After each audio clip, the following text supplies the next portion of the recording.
আমাদের মাঝে উপস্থিত হতে চলেছেন মাননীয় প্রধানমন্ত্রী নরেন্দ্র মোদী। তিনি ভারতীয় জনতা পার্টির সর্বোচ্চ নেতৃত্ব শুধু নন, এই মুহূর্তে গোটা পৃথিবীর সবথেকে জনপ্রিয় নেতার নাম আমাদের 56 ইঞ্চির প্রধানমন্ত্রী, ভারতীয় জনতা পার্টির প্রধানমন্ত্রী নরেন্দ্র মোদী, যার নাম শুনলে তৃণমূল কংগ্রেসের নেতারা কাঁপে।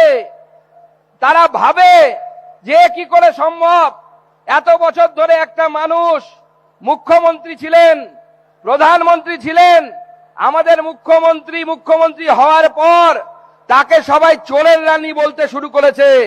আজকে নরেন্দ্র মোদী এত বছর প্রধানমন্ত্রী মুখ্যমন্ত্রী থাকার পরেও আমরা 56 ইঞ্চি সিনা নিয়ে বলতে পারি, না খাউঙ্গা না খানে দুঙ্গা। এটা হচ্ছে নরেন্দ্র মোদী, এটা ভারতবর্ষের প্রধানমন্ত্রী নরেন্দ্র মোদী, যার নেতৃত্বে গতকাল মালদাতে তিনি কয়েক হাজার কোটি টাকার প্রকল্প তিনি রাষ্ট্রকে দিয়েছেন।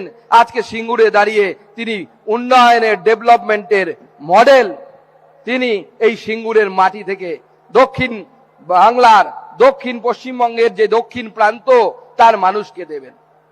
বন্ধুগণ, 2008 সাল দুর্গাপুজোর সময় চতুর্থীর দিন, সেদিন রতন টাটা টিভির সামনে এসেছিলেন। এখন তিনি স্বর্গীয়, তিনি মারা গেছেন।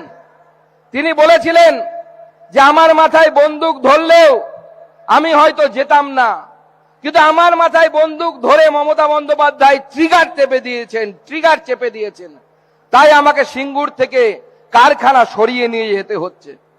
তখন পশ্চিমবঙ্গের মুখ্যমন্ত্রী হননি মমতা বন্দ্যোপাধ্যায়, আর নরেন্দ্র মোদী গুজরাটের মুখ্যমন্ত্রী ছিলেন, তিনি প্রধানমন্ত্রী হননি 2008-এ। তখন রতন টাটা সাহেব, স্বর্গীয় রতন টাটা একটা কথা বলেছিলেন ইংরেজিতে। কি বলেছিলেন? আমি ব্যাড এম কে, অর্থাৎ খারাপ এম, তাকে ছেড়ে গুড এম এর কাছে যাচ্ছি, অর্থাৎ খারাপ মমতা বন্দ্যোপাধ্যায়কে ছেড়ে ভালো নরেন্দ্র মোদীর কাছে যাচ্ছি। এই কথা সেই সময় রতন টাটা বলেছিলেন। আজকে মানুষ দেখতে পাচ্ছে যে রতন টাটা নেই, স্বর্গীয় হয়েছেন, কিন্তু গোটা বিশ্বের মানুষ দেখছে, বাংলার মানুষ দেখছে রতন টাটা, স্বর্গীয় রতন টাটা সেই সময় কতটা সত্যি কথা বলেছিলেন। আজ নরেন্দ্র মোদীর নেতৃত্বে দেশ এগিয়ে যাচ্ছে। আর দিদিমণি এখানে এসে সর্ষের বীজ নিয়ে সর্ষে ছাড়িয়েছিলেন, সর্ষে তো নেই, সর্ষে সেখানে ফসল হয়নি।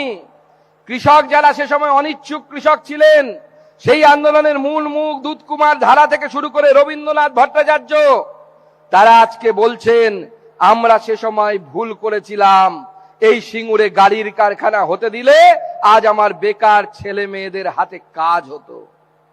সেই সিঙ্গুরের কারখানা চলে গেছে নরেন্দ্র মোদীর গুজরাটে। আজকে ভারতীয় জনতা পার্টির সৈনিক হিসেবে আমি আপনাদেরকে কথা দিচ্ছি যে আপনারা 26-এ নরেন্দ্র মোদীর সরকার গঠন করুন, বাংলায় টাটাকে আমরা ফিরিয়ে আনবই, এই সিঙ্গুরের মাটিতে আনবো। টাটা ফিরবে, শিল্প হবে। পশ্চিমবঙ্গের বেকার যুবক যুবতীরা যারা গুজরাট, কেউ অন্ধ্রপ্রদেশ, কেউ তামিলনাড়ু, কেউ দিল্লি, কেউ গুরগাঁওতে যারা আছেন, তাদেরকে আমরা মায়ের কাছে ফিরিয়ে দেব, বাবার কাছে ফিরিয়ে দেব। সন্তানকে নিয়ে মা বাবার একটাই স্বপ্ন থাকে যে যেদিন আমরা মারা যাব, শেষ সময় উপনীত হবে, মাথার কাছে দাঁড়িয়ে আমার ছেলেটা, আমার মেয়েটা যেন মুখে একটু গঙ্গা জল দিতে পারে। সেই স্বপ্নকে মমতা বন্দ্যোপাধ্যায় অসম্ভব করে দিয়েছেন। মমতা বন্দ্যোপাধ্যায় সমস্ত যুবক যুবতীকে আমাদের এই রাজ্য ছাড়া করে দিয়েছেন। মুখ্যমন্ত্রী কি বলছেন? আপনাদেরকে 1000 টাকা করে দিই, আপনারা আপনার স্ত্রীকে সেই 1000 টাকা দিয়ে ছোলা কিনে আনতে বলুন, ছোলা দিয়ে ঘুগনি বানান, আর ঘুগনি বানিয়ে শিল্পপতি নাকি হয়ে যান। মাননীয় মুখ্যমন্ত্রী, আমি প্রশ্ন করতে চাই, যদি ঘুগনি বানিয়ে যদি শিল্প হয়, তাহলে আপনার ভাইপো সেই শিল্প করে না কেন? আপনার বাড়ির লোক সেই শিল্প করে না কেন? কেন শুধুমাত্র সাধারণ মানুষকে আপনি ঘুগনি বেচার কথা বলেন? তাই তৃণমূলের নেতারা এক সময় মমতা বন্দ্যোপাধ্যায় মাননীয় মুখ্যমন্ত্রী তার ছবির নিচে বড় বড় করে লিখতেন অগ্নিকন্যা, এখন আর লেখেন না, কি লিখবেন বুঝতে পারেন না। আমি বলে দিচ্ছি, অগ্নিকন্যার জায়গায় এখন লিখুন ঘুগনি কন্যা, ভালো মানাবে দিদিমণি, ভালো মানাবে, খুব সুন্দর মানাবে। আমি এই মাটিতে এসে স্মরণ করতে চাই তাপসী মালিককে। 2006 সালের 18 ডিসেম্বরের ন্যানো কারখানার জমিতে যাকে রেপ করা হয়েছিল এবং খুন করা হয়েছিল, দুজনকে শহীদ দত্ত এবং দেবু মালিক, যে দুজনকে দোষী সাব্যস্ত করা হয়েছিল বা পুলিশ তাদেরকে গ্রেপ্তার করেছিল। আজকে এই দেবু মালিকের পরিবারের লোকেরা, তাদের আত্মীয় স্বজনরা তৃণমূল করে। আজকে মাননীয় মুখ্যমন্ত্রী তাদেরকে নিয়েছেন। আজকে মাননীয় মুখ্যমন্ত্রীর নেতৃত্বে এই রাজ্য কি কোথায় যাচ্ছে দেখুন। গতকাল এবং গত পরশু মুর্শিদাবাদ জেলার বেলডাঙ্গাতে আমাদের যে ন্যাশনাল হাইওয়ে, সেই ন্যাশনাল হাইওয়েকে বন্ধ করে রাখা হয়েছিল। কারা বন্ধ করে রেখেছিল? মুখ্যমন্ত্রী, যাদেরকে বলেন দুধেল গায়। আমি বলছি না, মুখ্যমন্ত্রী বলেন দুধেল গায়। তাদেরকে দিয়ে ন্যাশনাল হাইওয়ে বন্ধ করে রাখা হয়েছিল। আর একজন মহিলা সাংবাদিক, সে মহিলা সাংবাদিক যারা চ্যানেলে সেকুলারিজমের প্রচার করে, করুন, ভালো কথা, কিন্তু বুঝতে পেরেছেন তো সেদিন গিয়ে মুর্শিদাবাদের ওই জায়গায় সেকুলারিজম সেখানেই চলে যেখানে বিজেপি আছে, যেখানে হিন্দু আছে, অন্য জায়গায় সেকুলারিজম চলে না।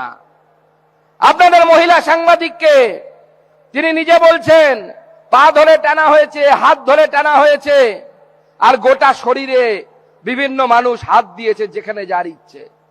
পুলিশ দাঁড়িয়ে দেখেছে।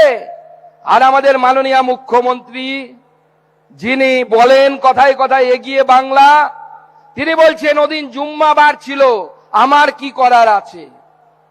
মাননীয় মুখ্যমন্ত্রী, আপনি যদি পশ্চিমবঙ্গের পুলিশ মন্ত্রী হয়ে বলেন যে আমার একজন মেয়েকে, আমার পশ্চিমবঙ্গের বোনকে রাস্তার মধ্যে শ্লীলতাহানি করা হবে, কতগুলো জিহাদি শ্লীলতাহানি করবে, আর আপনার পুলিশ রক্ষা করতে পারবে না, এই ধরনের অপদার্থ পুলিশ মন্ত্রী চাই না, চাই না, চাই না।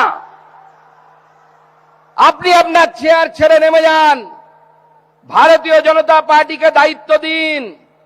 বেশিক্ষণ নয়, 1 ঘন্টার জন্য দায়িত্ব দিন। আমরা জানি কিভাবে এদেরকে টাইট করতে হয়, এমন টাইট করার ব্যবস্থা করব আগামী 50 বছর বাড়ি থেকে বেরোবে না। আমাদের মুখ্যমন্ত্রীরা করে দেখিয়েছেন। সেই জন্য দিকে দিকে মানুষ বিজেপির সাথে আসছে। দুদিন আগে ভারতবর্ষের সব থেকে বড় এবং সব থেকে যে পয়সা আলা কর্পোরেশন, অর্থাৎ বড়লোক কর্পোরেশন, মুম্বাই কর্পোরেশন, যাকে বলা হয় বিএমসি, বৃহৎ মুম্বাই কর্পোরেশন, সেই কর্পোরেশনের ভোট হয়েছে।